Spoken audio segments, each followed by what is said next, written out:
నేపాల్ రణరంగంగా మారిపోయింది. అక్కడ ఉన్నటువంటి యువత జనరేషన్ జెడ్ అనే పేరుతో ర్యాలీలు, ఆందోళనలు చేస్తున్నారు. ప్రస్తుతం అయితే నేపాల్ ప్రధానమంత్రి కేపీ శర్మ ఓలీ గద్దె దిగడం జరిగింది. ఆ దేశ అధ్యక్షుడు కూడా రామచంద్ర పౌదెల్ కూడా రాజీనామా చేశారు. ఇంతకీ అక్కడ ఉన్నటువంటి విషయంలో సోషల్ మీడియాను బ్యాన్ చేయడంతో ఇంత రచ్చ జరిగిందని మనం అనుకుంటున్నాం. ఒక సోషల్ మీడియానే కాదు, అక్కడ ఉన్నటువంటి ఇంకొన్ని పరిస్థితులు కూడా ఆ దేశంలో అలజడులు జరగడానికి కారణం ఉంది. అదేందో ఇప్పుడు మనం తెలుసుకుందాం.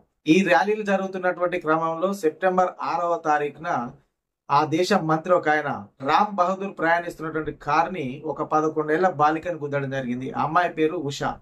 ఈ సందర్భంగా ఆ మంత్రి ఆ కారును అక్కడ ఆపకుండా అదే వేగంతో అక్కడి నుంచి వెళ్ళిపోవడం జరిగింది. ఈ వీడియో ఆ దేశంలో ఉన్నటువంటి మీడియాలో రావడంతో మరింతగా రెచ్చిపోయారు. దీంతో సోషల్ మీడియాను పూర్తిగా బ్యాన్ చేయడం జరిగింది.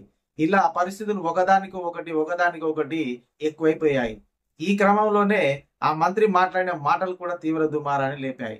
ఆమెకు మెరుగైన వైద్యాన్ని అందిస్తాం, ఇలాంటి సంఘటనలు జరగడం అరుదుగానే అంటూ ఆయన మరో కామెంట్ చేశారు. దీంతో ప్రధానమంత్రి కూడా దిగిపోయే పరిస్థితి వచ్చింది. అంతకుముందే ఆ దేశంలో ఉన్నటువంటి నిరుద్యోగం, బంధుప్రీతి మీద ఆ దేశ ప్రజలంతా కూడా ఆగ్రహంతో ఉన్నారు.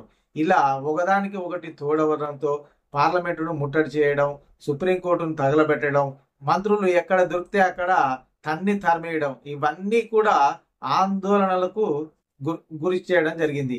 దీంతో సైన్యం రంగప్రవేశం చేసింది.